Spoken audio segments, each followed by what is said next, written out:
পশ্চিমবঙ্গের উত্তরে পর্যটকদের এক নতুন ঠিকানা পাসাবং গ্রাম।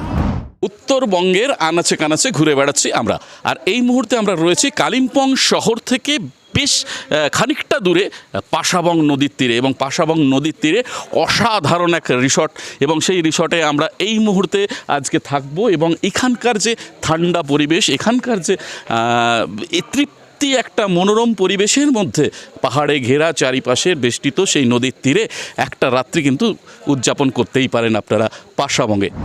হ্যাঁ, নামটা একটু অন্য ধরনের, তাই না? কিন্তু জানেন পাসাবং নাম এই গ্রামের কেন হয়েছিল?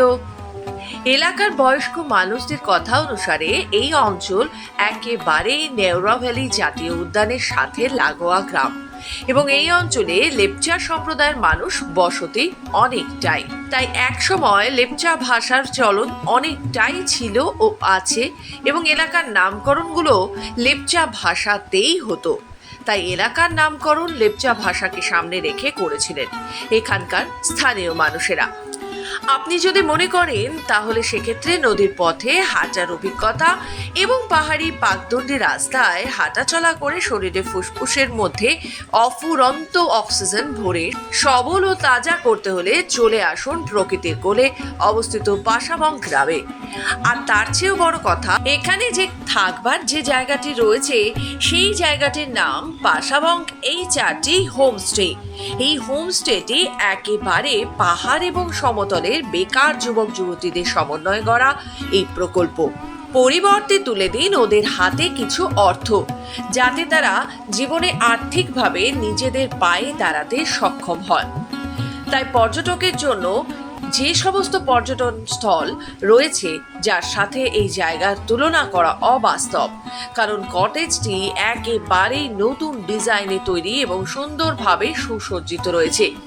কি কি দেখতে পাবেন এখান থেকে জানেন? আপনি এখান থেকে চলে যেতে পারেন মেরিকের আদলে একটি ঝিলে, যেখানে আপনি নৌকা বিহার করতে পারেন।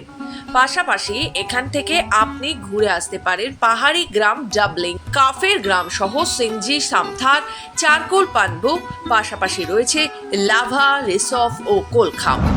এই হচ্ছে ডুপ্লেক্স, এবং এই যে টিনের শেড দিয়ে তৈরি অভিনবত্বের এই কটেজে এই মুহূর্তে আমরা রয়েছি, এবং পাসাবং নদীর তীরে চারিদিকে পাহাড়ে বেষ্টিত যে নদীর মাঝখানে এই রিসর্ট, এবং সেই নদীতে আপনারা দিন রাত্রি অবশ্যই কাটাতে পারেন। এবং তার সঙ্গে দেখতেই পাচ্ছেন এই অভিনব কটেজের মধ্যে আমরা এই মুহূর্তে ছিলাম।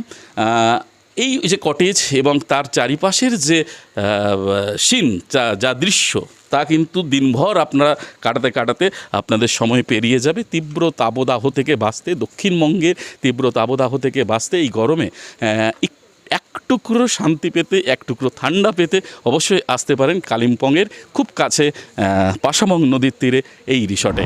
যারা পাখি ভালোবাসেন, এই গ্রামে প্রচুর হিমালয়ান বার্ডের সমাবেশ হয়। রুফার্ড স্নেক হর্নবিল এখানকার অন্যতম আকর্ষণ।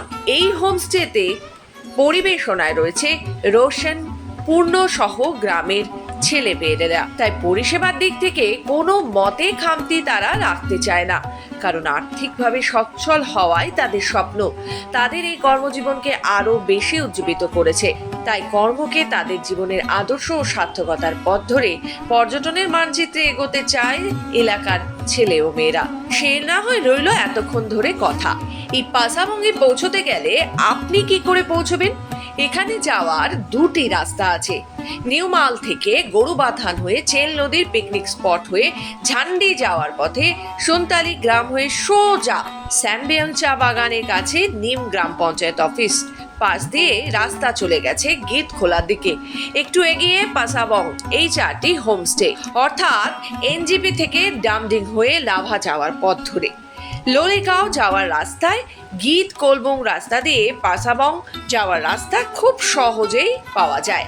থাকা খাওয়া 1600 টাকা জনপ্রতি, আর গ্রুপে এলে রেট আরও কমে যাবে। আর যোগাযোগের জন্য অবশ্যই কল করবেন 9434116325 এবং 9641613835 নম্বরে। তাহলে আর দেরি কিসের? এই পুজোয় ঘুরে আসুন আপনার মনের মতো জায়গায়।